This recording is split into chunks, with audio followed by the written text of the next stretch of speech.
ایک 9 یا 10 سال کا بچہ ایک شاپر میں پانی کی بوتل اٹھائے آواز لگاتا پھر رہا تھا، پانی لے لو، ٹھنڈا صاف پانی لے لو۔ یہ ایک بڑے شہر کا چھوٹا سا لاری اڈا تھا، یہاں رنگ رنگ کی بسیں ایک ترتیب سے لائن میں لگی کھڑی تھی۔ گرمی کا موسم تھا اور رمضان کا مبارک مہینہ چل رہا تھا۔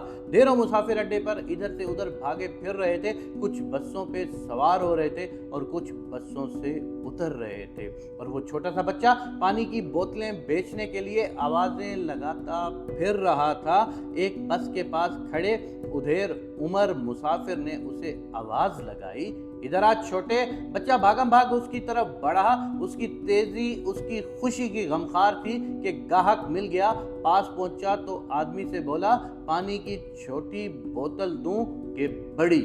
چٹاخ کی آواز آئی، اس کی بات بیچ میں ہی رہ گئی تھی۔ اس آدمی نے ایک زوردار تھپڑ اس کے منہ پر دے مارا تھا۔ شرم نہیں آتی؟ رمضان کا مہینہ چل رہا ہے اور تو یہاں پانی بیچ کر روزوں کی بے حرمتی کیے جا رہا ہے، بھاگ جا یہاں سے اور دوبارہ کبھی نظر نہ آنا مجھے۔ بچہ منہ پہ ہاتھ رکھے اونک سا بنا، پہلے تو اسے دیکھتا رہا اور پھر جب ہوش آیا تو اپنی بوتلیں سمیٹیں اور روتا ہوا وہاں سے بھاگ گیا۔ اس بڑے شہر کے چھوٹے سے لاری اڈے پر یہ سینکڑوں مسلمانوں میں سے کوئی بھی اس ادھیڑ عمر آدمی کو یہ بتانے کے لیے آگے نہیں بڑھا کہ سفر میں تو خدا نے روزے کی چھوٹ دے رکھی ہے۔ کسی نے اس کا ہاتھ روک کر اسے یہ نہیں کہا کہ جن کو چھوٹ ملی ہوئی ہے ان کے پانی پینے سے یا جس پہ روزے فرض ہی نہیں ہے، اس بچے کے پانی بیچنے سے رمضان کی حرمت پہ کوئی حرف نہیں پڑتا۔ کوئی آگے نہیں بڑھا کیونکہ ہم سب تو کمزور ایمان والے ہیں، برائی کو بس دل میں ہی برا سمجھ سکتے ہیں، اور وہ بھی تب کہ اگر ہم برائی کو برا سمجھنے کا شعور رکھتے ہوں۔ دوستو، یہ ساری بات سمجھانے کا مقصد یہ ہے کہ کبھی بھی کسی دوسرے کے معاملات میں انٹرفیئر مت کیجئے گا یار۔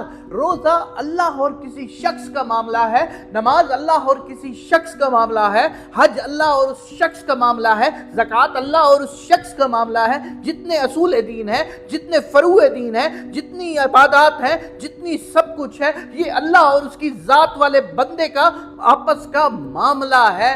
اگر کوئی کرے گا تو اللہ اس کو ریوارڈ دے گا، اگر کوئی کچھ بھی نہیں کرے گا تو اس کی جزا سزا کا مالک صرف اللہ تبارک و تعالیٰ کی ذات ہے۔ تم اور میں کچھ بھی نہیں لگتے جزا سزا دینے والے۔ میں نے جب یہ کہانی پڑھی تو مجھے انتہائی افسوس ہوا اس ادھیڑ عمر شخص کی سوچ پر۔ ارے بھائی صاحب، اگر آپ نے روزہ رکھا ہوا ہے، اگر آپ نے نیکی کرنی ہے، اگر آپ نیکی کرنے کا ارادہ کر رہے ہیں تو خدا رسول کا واسطہ مان کے نیکی کرنے کے بعد خود کو نیک مت سمجھو یار۔ ہو سکتا ہے وہ بچہ تم سے زیادہ ضرورت مند ہو سکتا ہے وہ بچہ تم سے زیادہ اپنے آپ کو اللہ کے آگے اہل سمجھتا ہو سکتا ہے اللہ کی نظر میں وہ بچہ خود بہت اہل ہو۔ کسی پر ایسے کفر کے فتوے لگانا، کسی کو ایسے مار دینا، کسی کو ایسے روک دینا کبھی بھی کسی انسان کی جبلت میں نہیں ہونا چاہیے۔ ہاں، احترام ایک الگ چیز ہے، لیکن آپ کبھی بھی کسی کو کسی چیز پر فورس نہیں کر سکتے۔ اللہ تبارک و تعالیٰ سے یہ دعا ہے کہ میرے پاک پروردگار، تو صرف اور صرف ہمیں اپنے تئیں رکھ اور ہمیں اپنے جوگا رکھ اور ہمیں اپنے اندر عیب نظر آنے والی آنکھیں عطا فرما۔ آمین یا رب العالمین۔